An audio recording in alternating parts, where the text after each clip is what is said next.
고맙습니다. 베드로에게 전해진 소식은 띠를 두르고 새 신의 삶을 신고 겉옷을 안에 입고 동행하자. 자신에게 들리는 소식이 참인지 알지 못하고 어떤 광경을 보는 것으로 생각을 하고 있다가 베드로는 그 소식이 베드로를 구출해내는 소식이라는 것을 깨닫게 됩니다. 오늘 우리는 어떤 소리에 갇혀서 살고 있는가? 오늘 이 메시지를 통해서 갇혀있는 우리의 삶을 다시 한번 구출해내는 귀한 시간들이 되시기를 원합니다. 10절로 12절. 그래서 첫째와 둘째 옥을 통과하여 성에 이르고자 매달린 쇠문에 접하여 오자 출입구가 자동으로 그의 삶에게 열려졌고 나와서 한 거리를 향하여 갔고 사자가 곧장 그로부터 물러섰더라. 그리고 베드로가 되자 자신 안에서 말하되 주께서 그의 사자를 내보내시어 나를 헤롯의 손과 유대 삶의 백성의 모든 기대감에서 구출해내신 것을 참으로 알았노라. 알아차리고 마가라 초청된 요한의 어머니 마리아의 집에 다가갔더니 그곳에 여러 삶이 공동 소집되어 기도하고 있더라 그랬어요. 첫째와 둘째 옥을 지났어요. 파수라는 단어가 옥이라는 단어입니다.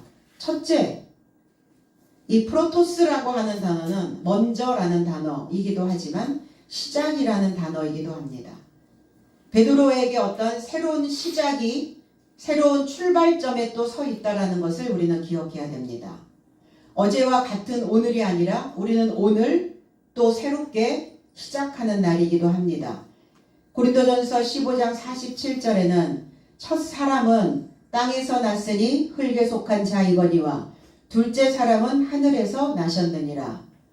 원어 해석은 첫 사람은 땅에서 나온 먼지요 둘째 사람은 하늘에서 나신 주님이시다. 첫째 문을 통과했다는 것, 첫째 문을 패스했다는 건 하나님이 사람을 만드셨을 때 흙으로 사람을 지으시고 그 생기를 코에 불어넣으셔서 사람이 생명이 되었다. 이렇게 개역성경에는 기록이 되어져 있는데 창세기 2장 7절에 생명이 아니라 살아있는 목숨을 위한 사람이 되더라. 살아있는 목숨. 우리는 다 살아있는 목숨을 가지고 있죠. 그런데 그 목숨이 죽은 목숨도 있다는 거예요. 짐승과 같은 목숨을 죽은 목숨이라 하고 하나님을 향하여 손을 뻗고 있는 목숨을 살아있는 목숨이다 이렇게 표현했습니다. 그러면 첫사람을 먼저 만든 그 사람은 살아있는 목숨으로서 하나님을 향하여 갈 수 있도록 우리의 구조를 그렇게 조성해 놓으셨다는 겁니다. 그러니까 하나님을 향하여 하늘을 향하여 우리가 손을 뻗지 않는 자는 늘 짐승과 같은 죽은 목숨 속에서 허우적거리고 살다 가게 되는데 그러나 살아있는 목숨의 삶을 가지고 있는 자들은 하나님을 향한 갈망, 하늘을 향한 외침, 그리고 하늘에서 들려오는 그 소리에 귀 기울이기를 원하는 자들이라는 겁니다. 그래서 가다가 하나님은 그러면 살아있는 목숨을 위한 사람으로 만드셨는데 왜 사람들은 하나님을 향하여 오지 않는가? 왜 하나님을 향한 갈망이 없어지고 있는가? 보여지는 이 물질계에 너무나 많이 치중되어져서 살아가다 보니까 잠시의 쉼을 얻을 수가 없는 겁니다. 우리가 하나님을 찾는다는 것은 쉼을 얻는 거예요. 내 마음에 평화를 가져다 주는 겁니다. 그리고 둘째 옥을 지납니다. 변화되어지고 변경되어지고 나를 바꿀 수 있는. 그러니까 그 첫째는 헤롯과 같은 자. 그리고 겉으로 믿고 있는 유대인의 삶에 소속되어져 있는 자. 그러면 그들은 어떤 자들이냐? 살아있으나 죽은 목숨을 가지고 있는 자들이었어요. 그러니까 죽은 목숨을 가지고 있기 때문에 그들의 삶에는 믿음의 꽃이 피지 않습니다. 신앙으로 줄기를 뻗어내지 못합니다. 하나님의 이름을 부르기는 하는데 절대로 하나님의 열매를 수확할 수 없는 자들입니다. 그것을 통과했다는 거예요. 적어도 그 첫사람으로 만들어진 그 헤롯과 겉으로 믿고 있는 유대인의 삶에 잡히진 않았다는 거예요. 베드로는. 그리고 변화되어져야 되는, 변경할 수밖에 없는, 개조할 수 있는 그 옥을 뚫고 지나왔어요. 그냥 단순하게 지나온 것이 아니라 뚫었다는 거예요. 그 뚫으려면 힘이 있어야죠. 뭐가 제일 힘듭니까? 내 생각을 뚫는 게 가장 힘들어요. 많은 사람들이 지쳐서, 많은 사람들이 좌절에 빠져서 나오지 못하는 이유가, 이 시대가 왜 우울한가? 이 시대가 왜 암흑인가? 왜 그들은 계속 흑역사를 그들의 삶 속에서 만들어내고 있는가? 그들의 생각들을 개조하지 못하기 때문입니다. 그래서 그 생각들을 지금 베드로는 뚫고 지나오고 있었어요. 횡단하고 있었습니다. 베드로에게 들리는 하나님의 소식은 어떤 환경이 주어져도, 그리고 우리가 살아가면서 이 일상생활에서 벌어지는 어떠한 문제가 발생이 된다 할지라도 뚫고 지나갈 수 있는 가장 강력한 무기가 바로 하나님이 우리에게 주시는 소식이었다는 겁니다. 그러니까 내 소식만 가지고는 못 사는 거예요. 내 안에서 우리는 아침에 일어나면 늘 메일이 와 있어요. 늘 카톡이 와 있습니다.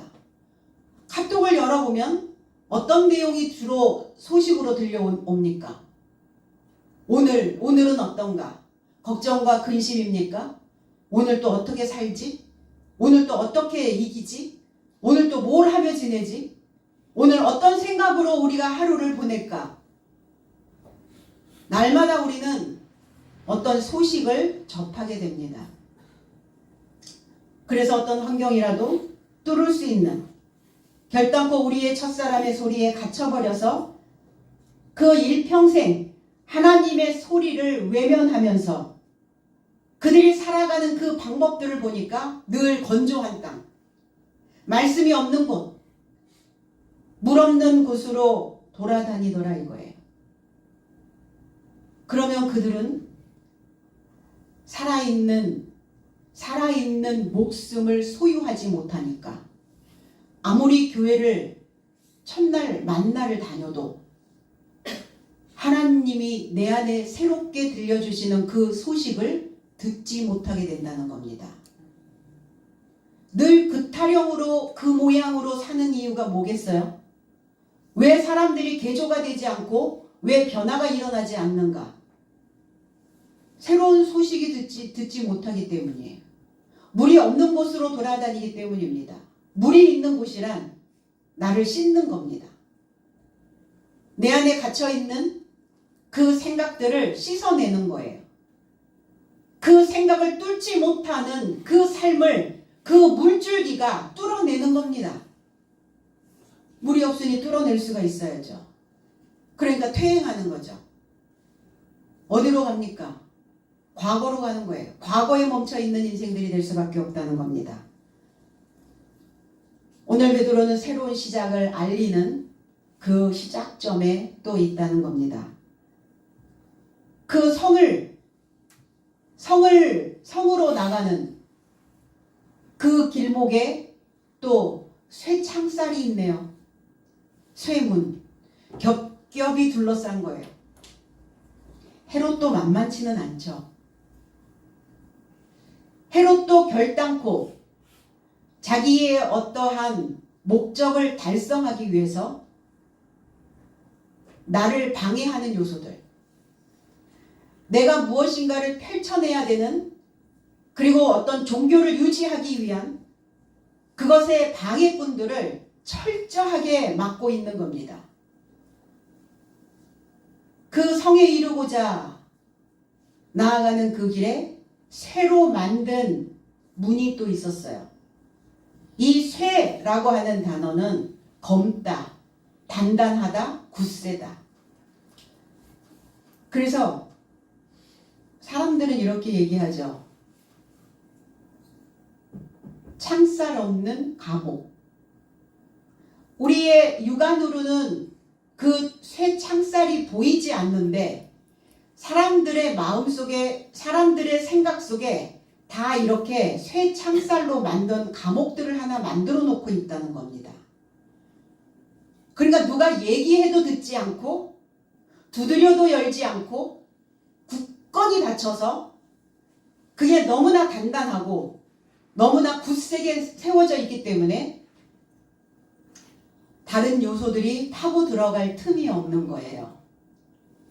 자기의 아직, 자기의 고집, 자기의 신념 이런 걸로 다 쇠창살을 만들어 놓은 감옥에 있다는 겁니다. 자연이 왜 곡선이겠어요? 유연하라고 곡선인 겁니다. 사람의 몸이 왜 곡선이겠어요? 유연하라고 곡선인 겁니다. 그러니까 이렇게 새로 만든 이 감옥에 갇혀 있으면 딱딱 부러지죠.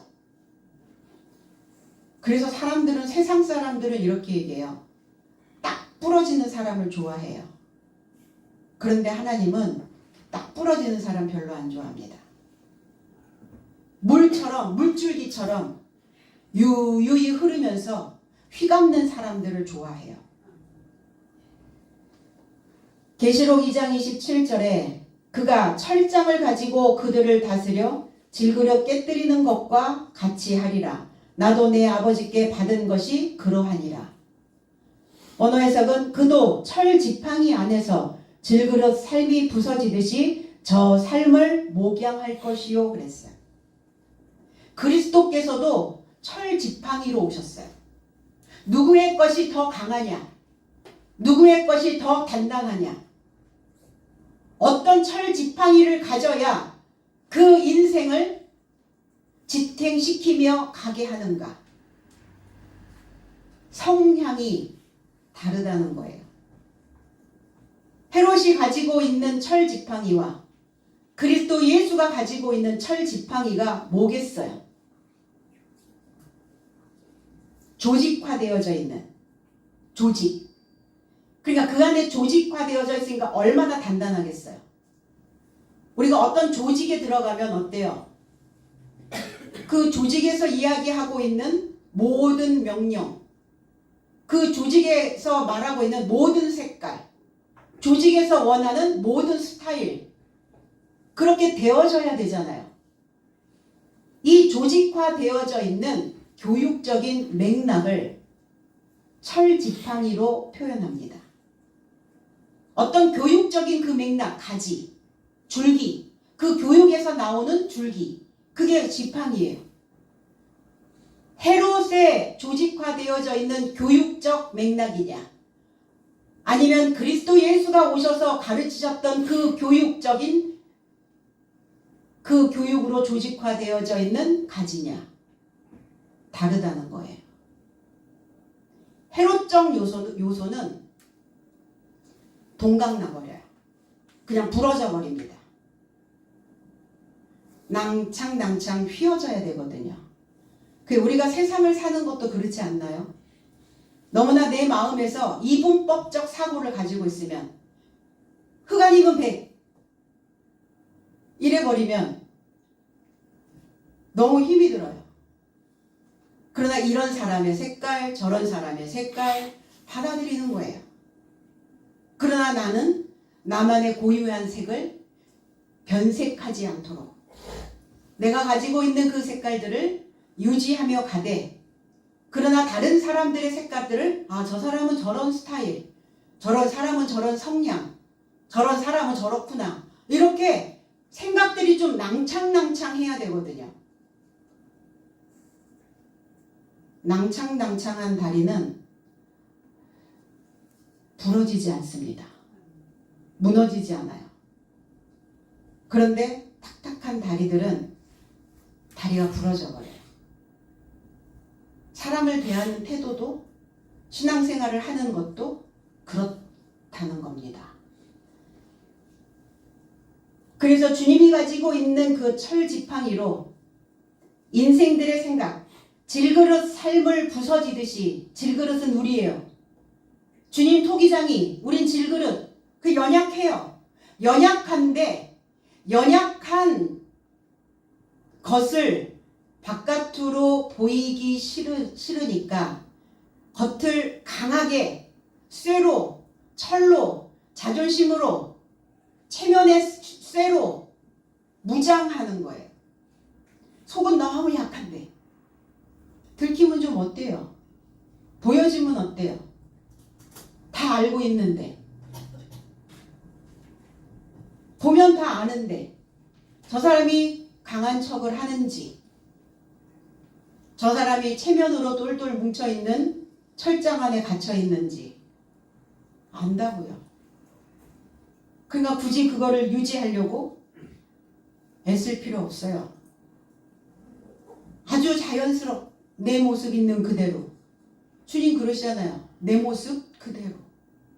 잘하면 잘하는 대로, 부족하면 부족한 대로. 그래서 이 질그릇 안에 과연 뭘 담아두었길래 부셔버리시겠어요? 해롭적 요소입니다. 영웅적 요소입니다. 그 인간 잘난 맛에 살기는 해요. 잘난 맛에 살지 마시고 잘나시기 바랍니다.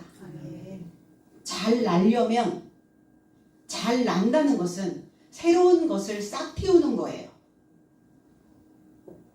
새로운 것들을 내놓는 삶을 잘났다라고 표현합니다. 그럼 땅에 있는 것 비슷해요, 수준들이. 그러니까 우리는 한층 더 올라와서 하늘에 있는 것으로 잘 나야 됩니다. 그러려고 우리가 이 자리에 있는 것이고, 그러려고 우리가 그 먼 길을 마다하지 않고 이 주일을 성수하러 오시는 겁니다. 그 인생들의 얄팍한 생각, 그 연약한 생각들을 부수는 그 일이 주님이 오셔서 하셨던 그 목양이었어요. 그럼 저와 여러분들도 여러분 자신을, 나와 여러분들의 자신들을 목양하는 삶이 되어져야죠.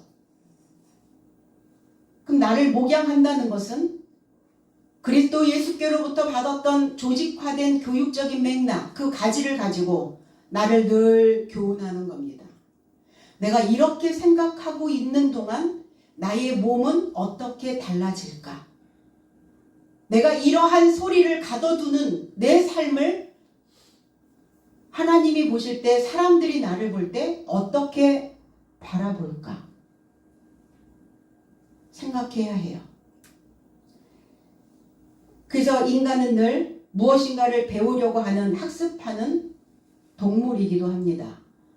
그런데 다른 동물들과의 차별성을 강화시켜주는 것이 바로 인간에게만 주어지는 교육적인 맥락이에요. 그래서 결국 실패한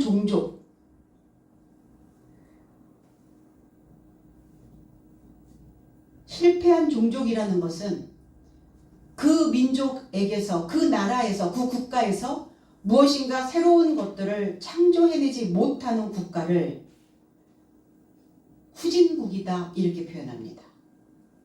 결국은 교육에 실패한 종족이라는 거예요. 멸망의 길을 걷게 되는 거죠.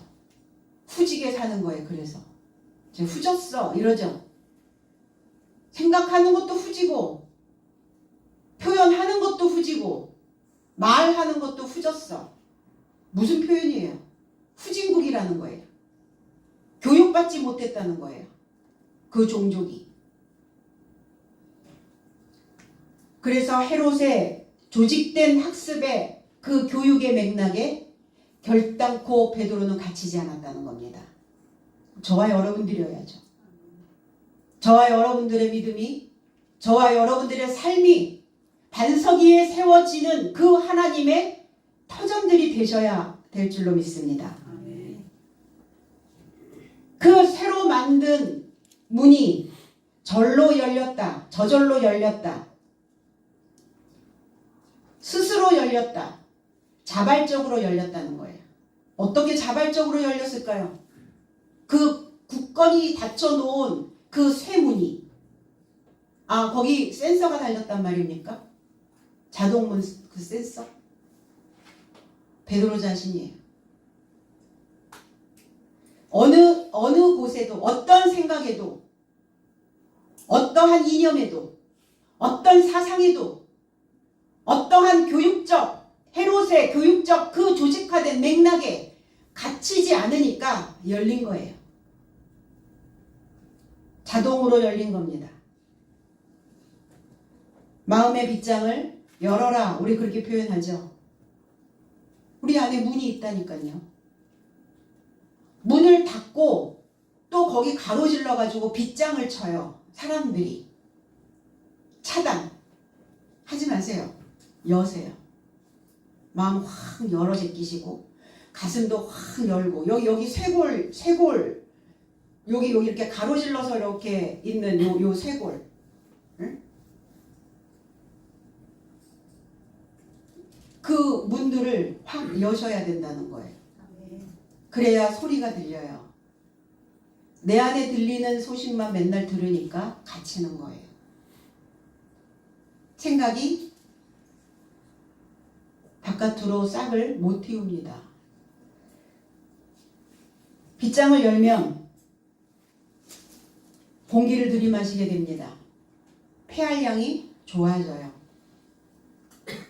나의 알매 수준으로 혹여 쇠 문 안에 갇혀있지 않은지 우리는 우리 자신들을 살펴보고 오늘 베드로와 같이 그 철문을 스스로 자발적으로 여는 이 시간들이 되시기를 원합니다. 한 거리를 지나 그랬어요. 하나 되어진 거리, 이 거리라고 하는 단어 그냥 길, 도로 이런 의미가 아니라 하나 되어져 이게 흐르다라는 의미를 가지고 있어요. 호리메라는 단어인데 흐레오라는 단어와 만납니다. 그러니까 하나 되어져 흐르기 시작했다고요. 하나님과 하나 되어져 천사가 전해주시는 하나님이 보내주신 그 소식과 하나 되어져 흐르기 시작했다고요. 우리는 날마다 우리 안에서 어떠한 소식들을 접하게 됩니까? 반복적으로 올라오는 소식들이 있을 겁니다. 그래서 요즘은 문자 공해라는 이야기를 해요. 문자 공해. 그 소리 공해. 아침에 일어나면 꼭 이렇게 카톡을 먼저 아침 일찍 맨날 보내요. 그래서 어느 날은 나가기를 했거든요. 안 지워지는 거예요. 그분은 또 맨날 그렇게 정성껏 이만큼 장문을 보냅니다. 별 그렇게 많은 내용을 담아 있지는 않아요. 하나님의 소식과 하나 되어져서 오늘 우리의 마음들은 흘러가야 될 줄로 믿습니다. 그 한 거리를 하나 되어 지남에 능가했다. 어떠한 상황을 능가했다고요. 죽을 수밖에 없는 상황, 절망할 수밖에 없는 상황, 주저앉아 있을 수밖에 없는 어떤 상태, 어떤 소망도, 어떠한 힘도, 그리고 어떠한 능력을 발휘할 수 없었던 그 상태를 능가했다고요. 이게 지났다라는 단어예요. 그냥 이게 단순히 성을 지나고 한 거리를 이렇게 지나가는 것이 아니라 무엇인가 그 상황이 올 때마다 베드로에게 어떠한 그 일들이 닥칠 때마다 그냥 그것을 능가하고 가는 거예요. 부딪히지도 않는 거예요. 그 상황에 부딪히지 않아요. 그냥 능가하는 거예요. 그 천사가 곧장 즉시 떠나니라. 천사가 어디 매달려가지고 계속 베드로를 동동동동 따라왔단 말입니까? 우리는 그렇게 상상을 하게 되죠. 수호천사가, 날개 달린 천사가 하얀 옷을 입고 이렇게 베드로 옆에서 이렇게 계속 이렇게 따라다녔단 말입니까? 소식이라니까요. 베드로 속에 이미 저장되어져 있는 데이터예요. 그리스도 예수가 철 지팡이를 가지고 가르치셨던 교육이었습니다. 학습되어져 있었던 그 지식이었어요. 이제 그 소식이 즉시 베드로를 떼어놓다 이런 뜻이에요. 그러니까 자동적으로 이제 복음화가 되어져 버린 거예요. 내가 애써서 그것을 막 기억하려고, 내가 그것을 애써서 무엇인가 생각해내려고 하지 않아도 그냥 온 몸이, 온 세포가 이제 그게 자동화가 되어졌어요. 오토가 되어진 거예요. 어떤 문제가 딱 발생이 되면 자동적으로 내 안에 그 소식으로 뚝 떼어놓았던 그 요소들이 내 안에서 일하는 거예요. 그러니까 그 소식을 즉시 곧장 바로 떼어놓았다고요. 떼어놓았다는 것은 결실했다는 겁니다. 아포스톨로스, 사도, 분리되다, 떼어놓다, 나무에서 떼어진, 어떤 상황에 매달려 있지 않고 어떤 문제에 매달려 있지 않고 그 문제로부터 뚝 떼어놓았다고요. 정신이 나서 그랬어요. 베드로가 정신이, 환상을 보는가 이렇게 생각하고 있었죠. 정신이 났다라는 것은 자신이 되었다는 거예요. 자기의 상태로 어디 혼이 나가 있다가 혼이 나갔어 이러죠. 정신이 나가 있었어. 내가 정신 빠졌나 봐, 정신이 나갔었나 봐 이러죠. 정신 나가 사는 사람들 많죠. 그런데 베드로도 그랬나 봐요. 혼이 빠졌어요. 정신이 빠졌어요. 정신이 나가 있다가 들어왔나 봐요. 스스로 자신이 되었다. 스스로 자신이 내가 되었다 이렇게 표현했어요. 정신이라는 단어가 해아우트라는 단어인데 스스로, 홀로, 그 자신 이런 뜻이에요. 우리가 생각하는 그 정신이 아니라 베드로가 되었다는 거예요. 베드로 자체가 되었다는 겁니다. 베드로가 되기 시작했다. 나 자신이 되기 시작했다. 내가 됐다는 것은 내 안에 그리스도 예수가 나타나기 시작했다는 거예요. 내 안에 속사람, 내 안에 속사람으로 그리스도 예수가 계시잖아요. 내 겉사람으로 내가 무엇인가를 계속 생각하고 또 생각하고 있다가 이제 내 안에 있는 속사람이 그 소식을 주니까 이제 내가 된 거예요.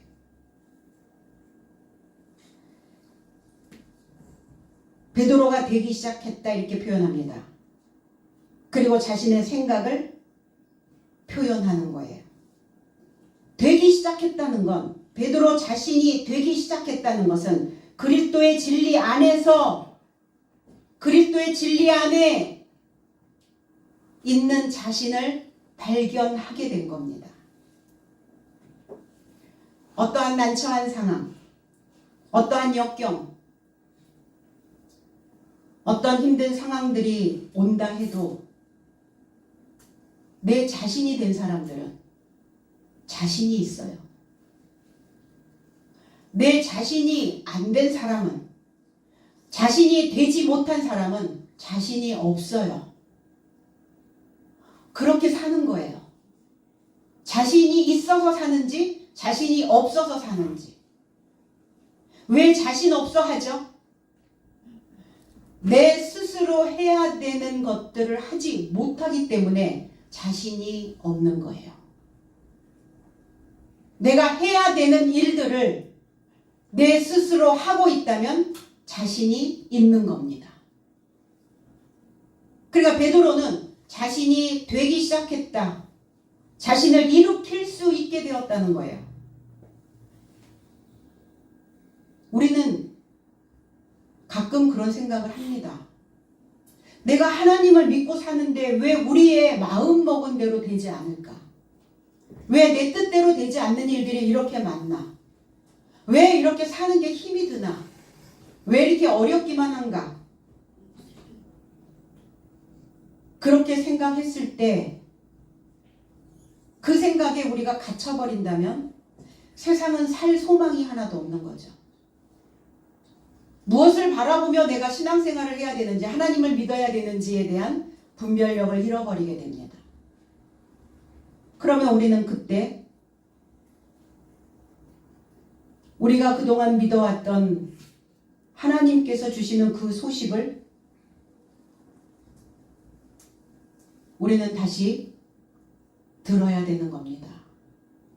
그 생각에 갇히지 말고, 그 쇠문에 갇히지 말고, 그 문에서 나와서 나 자신이 내 안에 있는지, 내 안에 없다는 건 그리스도가 하나님이 없다는 거예요.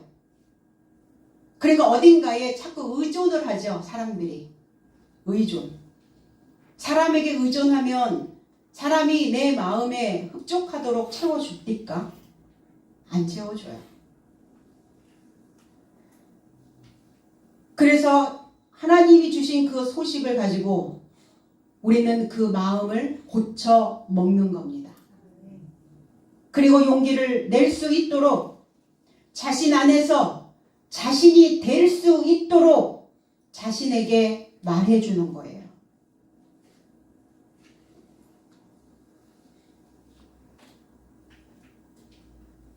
그래서 머지않은 날에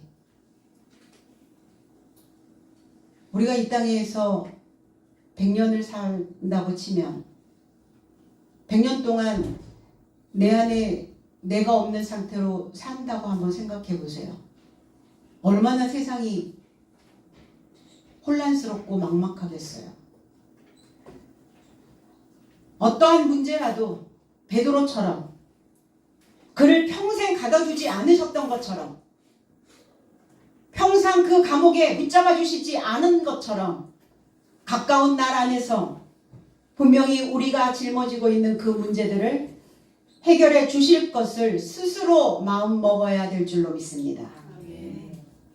그러니까 우리는 말씀을 먹을 때 이빨로 씹어 먹으라는 거예요. 그 말씀을 꼭꼭 씹어 먹고 혀로 맛을 보고 목구멍으로 삼키면서 나의 온 세포들이 내가 꼭꼭 씹어먹은 그 말씀들을, 그 진리를 온 세포가 기록할 수 있도록, 세포 하나하나에 기록해낼 수 있도록 그렇게 먹어야 되는 거예요. 하나님의 말씀을 꼭꼭 씹어 먹을 수 있도록 어금니로 꼭꼭 씹지 않고 수동적으로 녹여서 삼키기 때문에 어때요? 생각들이 나약해지고 스스로 되지 못하고 소극적인 종교가 되고 만다는 겁니다.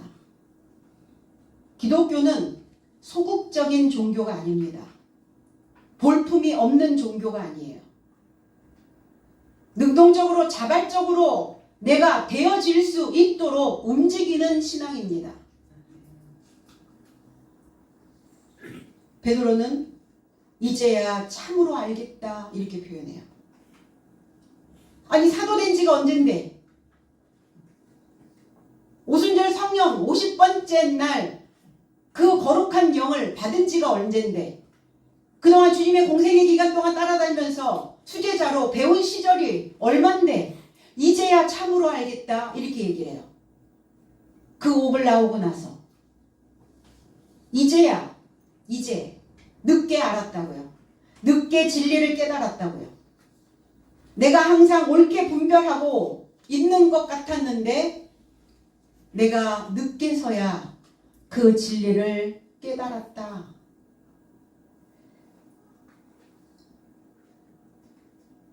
베드로 굶주리고 갈증이었고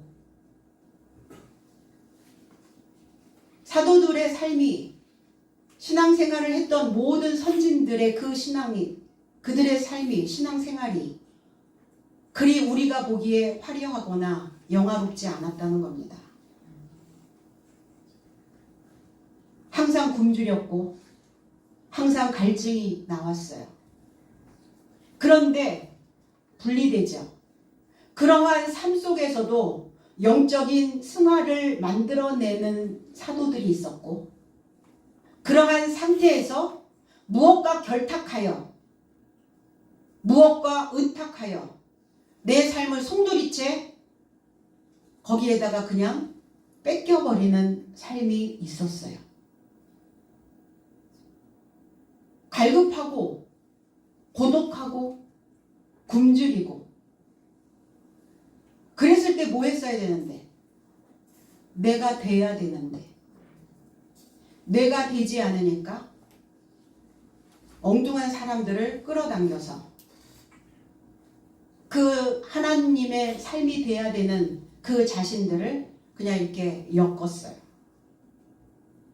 그 삶이 어떻겠어요? 행복할까요? 그 고난의 시간은, 우리에게 주어진 어떤 고난의 시간들은 그저 이유 없이 흘러가지 않습니다. 힘들었을 그 시간들을 하나님을 향한, 그리고 그 진리를 깨닫는, 그리고 그 영적인 성숙을 만들어내는 시간들이라는 겁니다. 어떤 것 하나 하나님의 계획이 없겠어요. 다 하나님의 계획 안에 우리가 다 들어있다는 거. 모든 시간들 하나님이 붙잡고 계신다는 거. 우리가 그 시간을 거슬려 갈 수 없고 그 세월들을 우리가 어찌할 수 없기에 우리는 그 시간에, 그 세월에 거스르지 않고 그냥 순복하며 순리대로 갈 뿐입니다. 헤롯의 힘과 그 외적인 유대인들의 그 기대에서 벗어났다 그랬어요. 기대. 그들이 뭘 기대하고 있었나? 베드로가 굴복하기를 기대하고 있었겠죠. 진리를, 그리고 하나님의 참된 가르침을 거부하고 헤롯 쪽으로 붙으면 얼마나 좋았겠어요. 혼자 하지 않아도 되니까, 혼자 살지 않아도 되니까, 혼자 무엇인가를 만들어내지 않아도 되니까.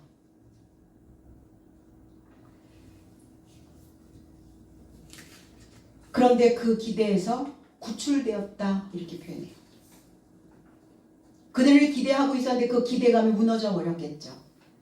누가복음 7장 20절에 그들이 예수께 나와 이르되 세례 요한이 우리를 보내어 당신께 여쭈어 보라고 하기를 오실 그이가 당신이 오니까 우리가 다른 일을 기다리오리이까 하더이다. 원어 해석은 그래서 장정 삶이 그를 향해 접근하여 말하였다. 세례 요한이 나의 삶을 당신에게 파송하였으니 당신이 오시는 분인지 혹 다른 일을 나의 삶이 기대해야 합니까? 세례 요한은 헤롯에 의해서 옥에 갇혔어요. 지금 세례 요한도 옥에 갇혔습니다. 그런데 세례 요한은 그 옥에서 빠져나오지 못해요. 죽습니다. 베드로는 똑같은 상황인데 베드로는 빠져나옵니다. 세례 요한은 못 빠져나와요. 왜 그랬을까? 세례 요한은 그리스도 예수의 다리 역할, 교차점. 그러니까 세례 요한은 목베임이 되어져야, 그래야 그리스도 예수가 우두머리로 세워질 수 있기 때문에. 그동안 세례 요한이 우두머리가 되어져 있었거든요. 머리가 되어져 있었어요. 종교 지도자였었거든요. 그러니까 세례 요한은 그리스도 예수에 대한 소문을 듣습니다. 옥에 갇혀 있지만. 그런데 확신은 없었죠.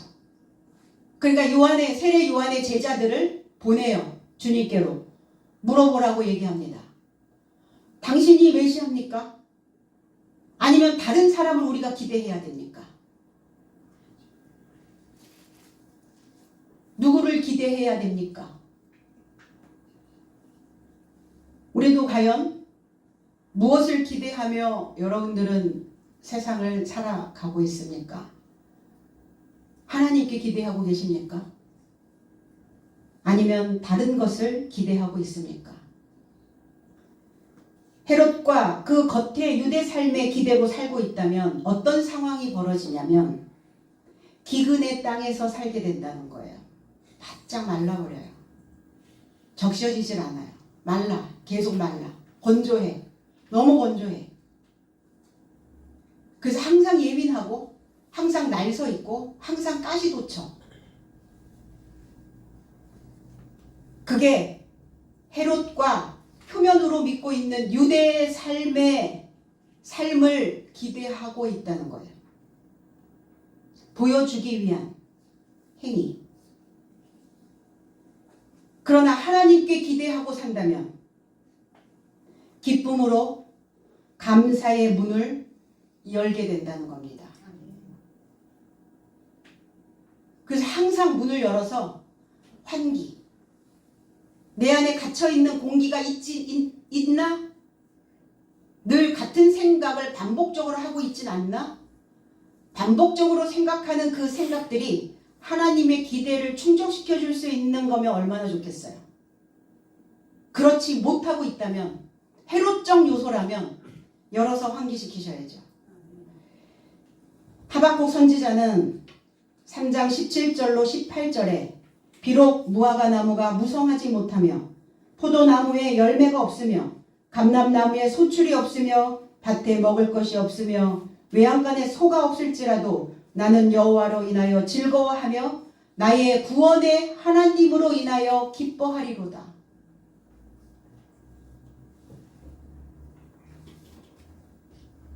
(3장 1절에) 이렇게 제목이 쓰여 있어요. 시기오 놋에 맞춘 바 선지자 하박국의 기도라. 시기오 놋에 맞춘. 시기오 놋이라고 하는 의미는 정도를 벗어났다라는 의미를 가지고 있어요. 그러니까 분량이 요만큼인데 분량이 요만큼으로 살아야 되는데 이 하박국은 요만큼의 분량에서 벗어났어. 인간에게 주어진 그 목숨적인 그 요만큼의 분량대로 살면서 아둥바둥 살아야 되는데 요 정도를 벗어났다고요. 이게 시기오 놋이라는 단어예요. 내 안에서 하나님을 향한 열망이 생기는데 열광적인, 이게 그 정도에서 벗어난 열광하는 열성팬 이런 사람들 있잖아요. 그 정도를 벗어난 사람들의 모습들이죠. 그게 하박국이었단 말이에요. 황홀하게 되다 도취하다. 하나님의 말씀에 하나님을 믿는 그 믿음에 도취하여 있는, 하나님의 그 진리의 말씀으로 황홀하여 있는. 하박국이라고 하는 의미는 포옹하다, 주먹을 쥐다 이런 의미예요. 그러니까 하박국 선지자는 주먹의 언어를 가지고 있었던 자입니다. 주먹의 언어를 가졌다라는 것은 그 주먹을 쥐고, 우린 주먹을 언제 쥡니까? 어떤 것을 결심할 때, 무엇인가를 깨부술 때, 그럴 때 우리는 두 주먹을 불끈 쥐고 삽니다. 그 주먹 쥐고 그 속에서 나오는 단단한 언어, 그리고 하나님과 막힌 담을 이 주먹의 언어로 헐어내는 그 믿음으로 나의 외적인 기대가 다 없어도, 보여지는 이 환경 속에서 내가 원하는 삶이 안 만들어져도, 내가 원하는 시간들이 없어도, 아무것도 없어도 내 속에 하나님의 씨를, 하나님의 진리를 내가 접할 수 있는 것으로 인하여 그 감사로 그 생의 모든 것을 끌어안는다는 거예요. 이 두 주먹 가득 하나님의 것만 움켜쥐고 있었던 우리는 다 하박국이어야 될 줄로 믿습니다. 감사로 여러분들의 삶을 다 끌어안아야 돼요. 여러분 자신들을 포옹하셔야 됩니다. 그 진리가 나를 포옹할 수 있도록 하나님의 그 믿음이, 그 사랑이, 그 열정이, 하나님에 빠져있는 그 황홀한 마음이 그래서 우리의 삶을 강건하게 하고 영적인 성숙을 만들어내고 하나님으로 결실할 수 있는 그 믿음의 승리자들이 되어야 될 줄로 믿습니다. 구출된 삶이 돼서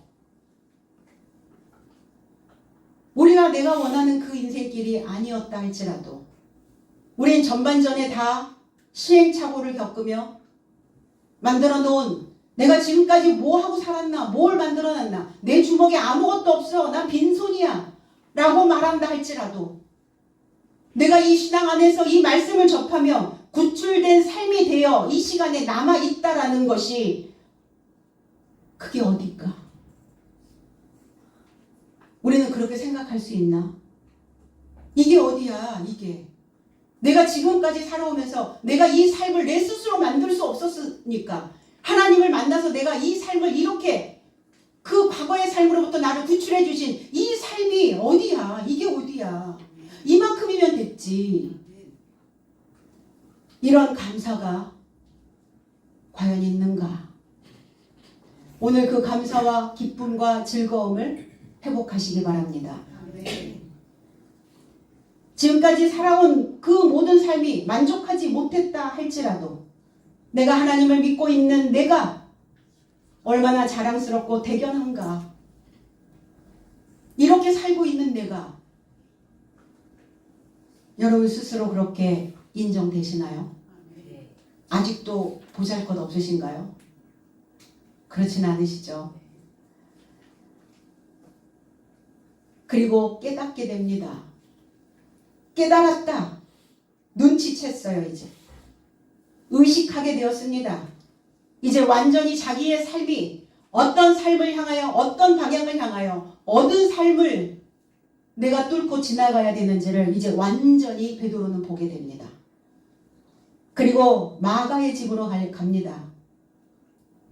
마가라 하는 요한의 집. 마가를 요한이라고도 불러요. 그 모친은 예루살렘에서 일찍이 주를 믿은 마리아였어요. 마가의 다락방. 마가의 그 집에는 굉장히 광활한, 굉장히 넓은 다락방이 있었어요. 우리 다락방 이러면 우리의 예전의 주택의 그 구조에 보면 다락방 그냥 창고 역할. 거기에는 온갖 잡동사니. 거기에는 그냥 막 쥐들도 기어다니고 벌레들이 바글거리는 뭔가 그렇게 편치 않은 장소로 우리는 생각을 하고 있는데 마가의 다락방. 마가라고 하는 의미는 비추다라는 뜻이에요. 비추고 있는 그 집을 가지고 있는. 그래서 주님도 12제자를 데리고 잡히시기 전날 밤에 만찬을 잡수시고 거기에서 마가의 다락방에서 그리고 예수께서 승천하신 후에도 사도들과 120문도가 마가의 집에 모여서 10일간 부흥회를 하던 중 성령이 강림했던 그 사건도 있었습니다. 그러니까 베드로가 옥에서 나오자마자 처음 찾아간 곳이 바로 마가의 집이었어요. 그 집에 가니 그랬어요. 집. 그 집은 어떤 집이냐? 다 식구들이 있는 곳. 일가족이 있는 곳. 하나님이 머무는 곳. 오이키아라는 곳입니다. 하나님이 신전이 되어져 있는 자들이 모여있는 곳. 그곳이 마가의 집이었어요. 집안 식구가 다 모인 겁니다. 그래서 우리는 하나님을 믿는 사람들을 우리는 뭐라고 얘기해요? 형제요, 자매요. 다 일가족이라는 표현을 합니다. 다 식구라는 표현을 합니다. 요한복음 12장 3절 원어 해석은 그런즉 마리아가 매우 값진 순수한 나드 몰약 리트라를 취하여 예수의 발에 붓고 그의 발을 그녀의 머리털로 닦았다. 그래서 집이 몰약의 향기에서 가득 채워졌더라. 그 집이에요. 하나님의 집입니다. 나드 향유, 나드 감송향이라는 감송향. 이건 한약재로도 쓰이는 재료더라고요. 보니까 그 성질이 따뜻하고 독이 없고 복통을 낫게 하는데 쓰임받는 이게 한약재로 쓰이고 있어요. 근데 그 맛은 매우 쓰고 맵다. 쓰고 매운 맛. 무슨 맛입니까? 인생의 맛이죠. 인생의 맛. 신앙생활을 하면서 겪어야 되는 오늘 베드로는 쓰고 매운맛을 경험하며 가고 있는 거예요. 그리고 그 향유, 몰약이죠. 몰약. 쓰다. 아가서에서는 이 나드 향유를 하나님의 신부로 표현을 합니다. 하나님의 신부가 돼야 되는, 그러니까 하나님의 신부가 되기 위해서는 이 맵고 쓴맛을 보는 거예요. 때로는 고통입니다. 뭐가 고통이에요? 내 안에 소식을 바꿔야 되니까. 내 안에 매일 오는 그 매일 와서 매일이라고 그러는 거예요. 그 메시지를 바꿔야 하니까, 생각을 바꿔 먹어야 하니까, 마음도 바꿔 먹어야 하니까, 이게 고통이란 말이에요. 그 고통에서 쏟아지는 그 쓸개집에서 나오는 그 액체가 우리의 쓴맛이죠. 개조해야 되니까. 그래서 그 몰약의 향기로 채운 집, 마리아의 쓴맛, 다 쓴맛과 연결돼요.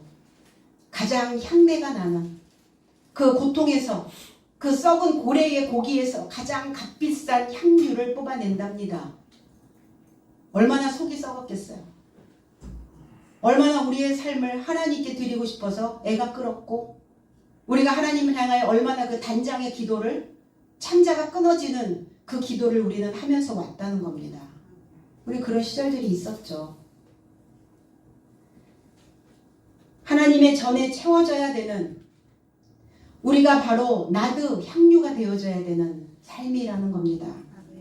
여러 사람이 모였어요. 그냥 이 사람 저 사람 막 모인 게 아니라 유능한 사람, 때에 맞춰 도착하다, 이런 뜻이에요. 여러 사람들이라는 그 뜻에 때에 맞춰서 도착하여 있는 사람들이 모였어요. 소집됐습니다. 공동 소집돼서 그들이 했던 일들이 기도였어요. 프로슈케, 향하여 소원하다. 기도가 뭐냐? 하나님을 소원하는 겁니다. 하나님처럼 살기를 소원하는 거예요. 하나님의 형상이 되기를 소원하는 겁니다. 높은 지식을 갖기를 소원하는 겁니다. 이게 하나님께 드리는 기도입니다. 그 기도를 하고 있었어요. 요한 3서 2절에 사랑스러운 자여, 모든 삶에 관하여 목숨이 잘됨 같이 잘되고 건강하도록 내가 너를 소원하노라. 목숨이 잘되고 또 건강하고 그렇게 될 수 있도록 내가 너를 소원한다. 우리는 하나님을 소원하시고 하나님은 우리를 소원해요. 소원과 소원이 만나서 통일이 되는 겁니다. 오늘 우리 모두가 다 하나님을 소원하는 기도로 우리의 목숨이 구출된 삶이 되어서 우리 모두가 다 건강하고 잘 되고 잘 살 수 있는, 그래서 우리 모두가 다 백세를 누릴 수 있도록, 그리고 우리가 간절한 마음으로 어떠한 상황이 벌어졌을 때 그 기도로 우리의 삶을 다시 다잡아 갈 수 있기를 나사렛 예수 그리스도의 이름 안에서 축복드립니다. 기도하겠습니다.